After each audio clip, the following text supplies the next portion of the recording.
النهاردة جايب لكم علاج سهل وسريع وفعال جدا في علاج الكحة وجميع مشاكل الجهاز التنفسي. خليكم معايا وتعالوا نروح نتعرف على وصفتنا ونرجع مرة تانية. السلام عليكم. لا تنسوا الاعجاب بالفيديو والاشتراك في القناة تشجيعا لنا لنستمر بنشر المزيد ان شاء الله. أهلا وسهلا بكم أصدقائي الأعزاء، أنا أخوكم محمد عبدو للعلاج بالأعشاب والطب النبوي. أتمنى لو أول مرة تشوفني تشترك في القناة وتفعل زر الجرس عشان يوصلك كل جديد. وصفتنا النهاردة اللي هنتكلم عنها وصفة سهلة وسريعة وقوية ولكن فعالة ومجربة من مجربات الطب العربي الأصيل في علاج الكحة وجميع مشاكل الجهاز التنفسي مهما كانت الكحة، كحة جافة، كحة مصحوبة ببلغم أو أيا كان. وخصوصا إخواتنا المدخنين اللي هم بيعانوا من مشاكل في الجهاز التنفسي ودايما بتلاقيهم عندهم كحة ودايما بيعانوا من المشاكل دي ومصاحباهم طول السنة وطول الفترة يعني اللي هي فيها البرد وفيها تقلبات الجو.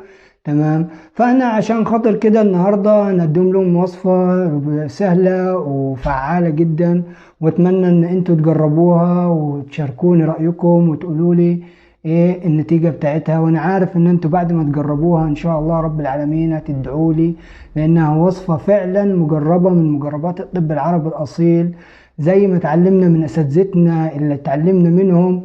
واتمنى ان هي تكون صدقة جارية لينا وليهم ولوالدينا وكل من تعلمنا منهم.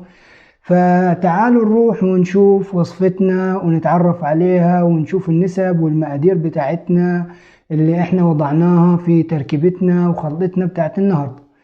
في البداية احنا وصفتنا تتكون من 50 جرام من الزيزفون، 80 جرام من عرق السوس، 70 جرام من اليانسون، 30 جرام من حبة البركة.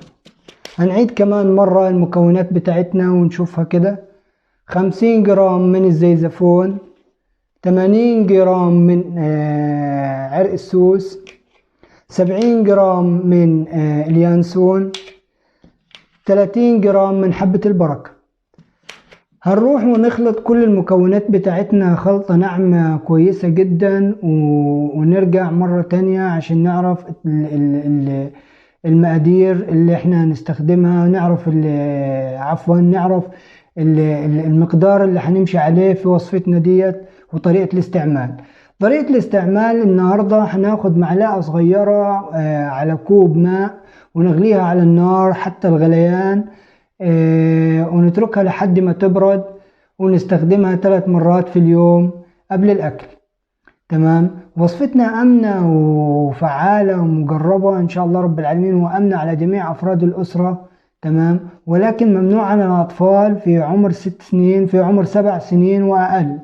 من عمر 7 سنين وفوق آمنة عليهم الوصفة إن شاء الله رب العالمين.